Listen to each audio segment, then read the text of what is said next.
I said, that's my former coach. She said, yeah, he was down there shaking people, shaking right down there. I said, that's Coach D. That's exactly who you got was talking to. So I just want to say, and I'm going to end it, but I do want to say that I love Coach D. And I loved him before, I should say I loved him. I was curious about him, but I loved him as a basketball coach before I got there because I heard so many stories about him. When I got there, I found out it was much more than basketball with him. With him, it was about people, and it has been that way all the time. I've always been two names to Coach D. I don't even know if he's like, he knows it, but I've never been Mike, I've never been Riley. I've always been Mike Riley.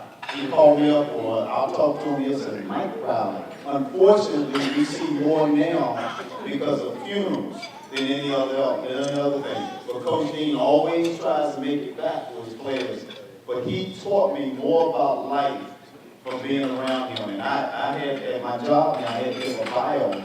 And one of the things I said was that Coach Dean taught me about being a man, about growing up and how you deal with things. Because that's what he talked about. You guys, his players, guys that played for him, stand up. Guys that played for Coach Dean, stand up. Those guys, and you know that that's what he talked about. I'm not telling you lies. And every last one of you guys, that's cool. And this room, as y'all well know, should be filled with Coach Dean players. Some that passed away. But still, we should be full and probably we're remiss and didn't get the word out. I know Coach Dean, I told him that one of the players that didn't go to Cardozo, but actually went to Virginia State that I know very well, that I didn't call. So, Coach Dean, love you. I guess they're going to have you come up later, I guess. But love you.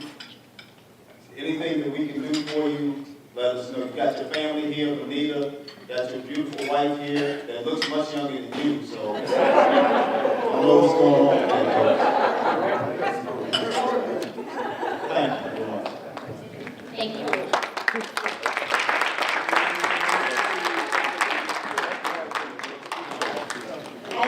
I'd now like to introduce the second OT, Harold Dean, also known as Coach Dean. Besides being a coach, Harold Dean has a renowned career. In 1956, he led his basketball team as a state runner-up. He was also a high jumper in track at Addison High School in Roanoke, Virginia. In college, he was team captain of his basketball team and made all tourney. As a high jumper, he placed at the Penn Relays.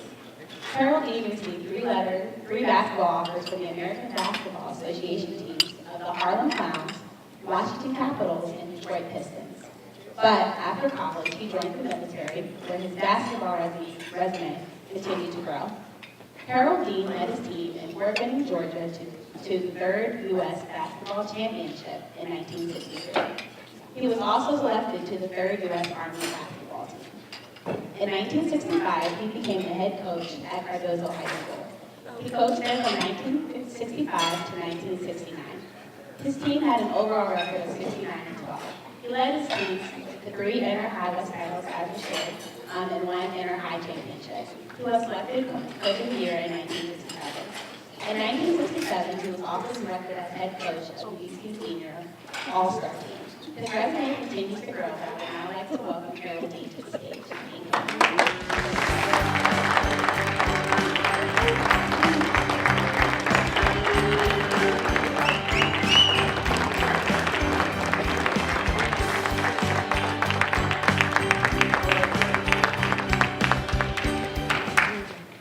Thank you very much. Miles, Sarah, thanks very much. Glad to be in the whole thing. The job you're doing is tremendous. We did say controversy does exist. No question about it. You're fighting through it. You're doing a great job. I'm going to set the story straight. It was nice to have some people here. Some people aren't here. You see, great players make good coaches. You can't do anything unless they perform well. A lot of coaches try to get credit for creating individuals. Those individuals had it. You just had to tap them a little bit. And at Cardozo High School, you always had it. I have never in my life had to tell anybody from Cardozo High School to hustle or make them believe that they would win. They already had that in the community. I'm going to touch on that in a few minutes. That Sharp guy and others at their table on why they would do that way. There's a lot of people that go to help you in life. The first person I'm going to say is the quarterback upstairs. Is my man. I said it a different way because I said it that way. You can still hear me. Cuz. I love my cuz. Because if I took you, I'm a captain. Hello, cuz. Alpha, Sigma, Delta, all of you. Captain man said hello because we breathe and being inclusive. You did a great job. Congratulations to you. Okay? The hostess, you're doing a great job. But I first of all want to introduce the man that knows that I was a chump in high school, a weak player in high school, kept on trying. Was captain of the basketball team, rode the bench more than anybody else. Everybody else tried to say, well, coach must hate you. I never thought coach hated me. I just wasn't ready at that time. And he knew it. But he instilled in me the toughness that I didn't have. Later on, as I grew and learned, I kept striving. I want you to know about this man here that made me play professional football. I didn't even know he was in this fraternity at that time. He went to Virginia State University with all kind of honors. I want to say this man helped me a lot in the other athletes. Coach Charles Bruiser Price, man right there beside me.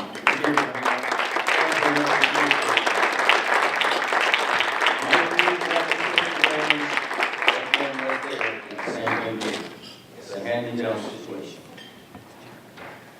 Let me go and say to you right now that I have a wonderful wife here that I met in D.C.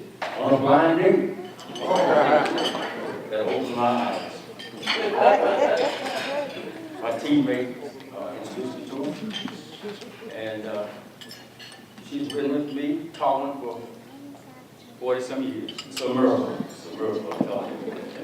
But she deserves credit for what has happened to the team because she was there. She's the co-chair of the basketball team. I'd like you to stand, please. My wife, Delma.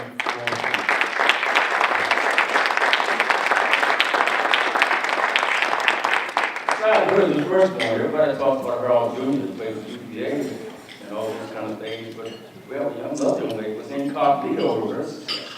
She's done it all. Very proud of her and so forth. And Bonita, Michelle, Dean, please stand. I love you. Next thing I want to talk about is,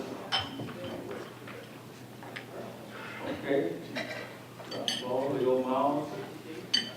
Up there are numerous players that are dead now. There are numerous players that are living. Let's not forget, whether it's football, basketball, whatever it is, the persons that aren't here to pay homelessness and do as much as we can to keep the people here so they can be a Billy Coward on the physical fitness, taking care of themselves, treating people good, staying out of harm's way, this kind of thing. And you're looking at a person that's not appreciative. They wanted me to be a preacher, but I knew I didn't follow the 10 Commandments. And I said, if I'm going to be a preacher, I'm going to follow the 10 Commandments and get it right. I'm getting pretty close to it right now, okay? But I want to tell you that, just like you said, those mistakes that you made, I want to apologize to all the mistakes that I've made at Cardozo High School, at Howard, and other places. And I hope those mistakes didn't cause anyone to not go forth, because I have made some. All those things you read in that Bible right there, there's some things in between there that happen, and I'm going to detail. But I'm happy, I'm proud to be in this Cardozo Hall of Fame. I always want to be in it. This is what I wanted. And I thank you very much for being to me. Thank you very much. I appreciate it. Thank you.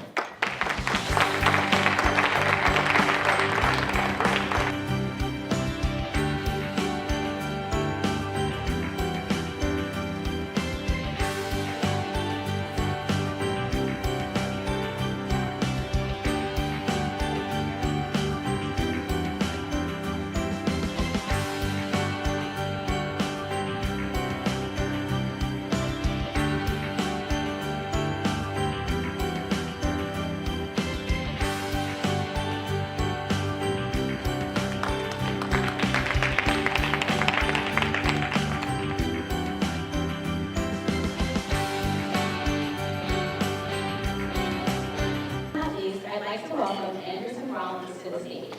He is a man who needs no introduction, so I'd like to welcome him to the stage now to share his accomplishments. Mr. Rollins, can you please come up?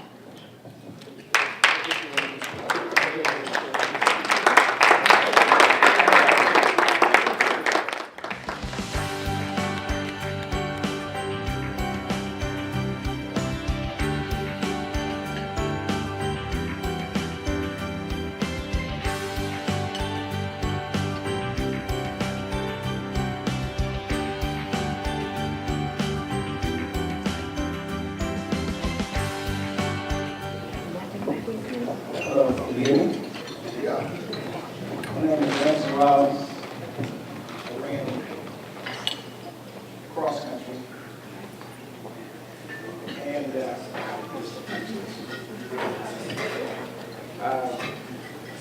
I played ball with Coach D. And he the one that told me to start running track. And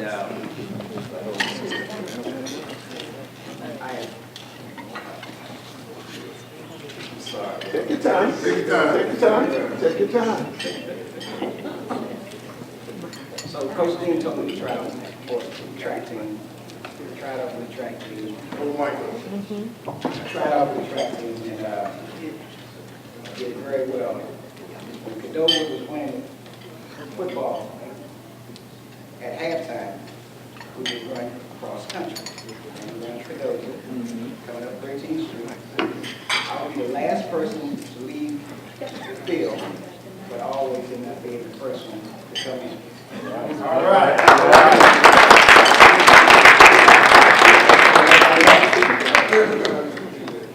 And I went on and I ran for DC Striders, DC Striders, and Sports. Sorry. Take your time. Take your time. And I ran for Brooks Johnson, the DC Striders. He's not ready. All right.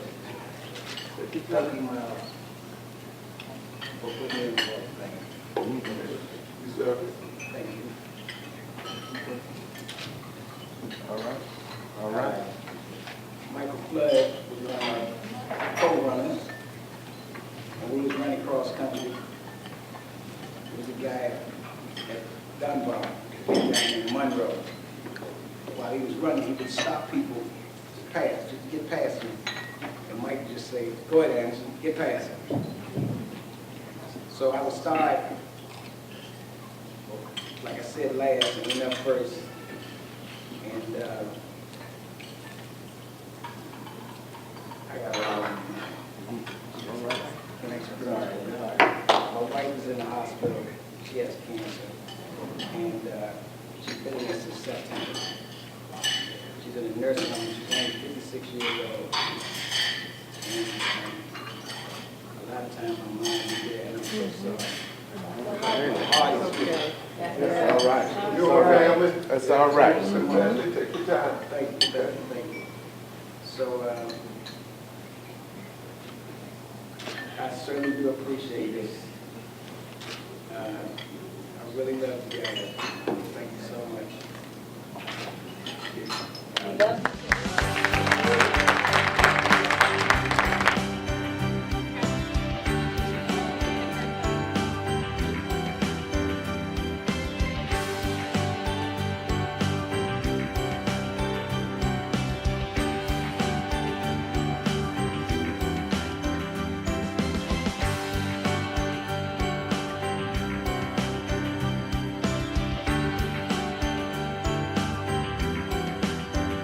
Now I'd like to welcome back Mr. Ross and Mr. Richard Miles Sr. to the podium for a few words.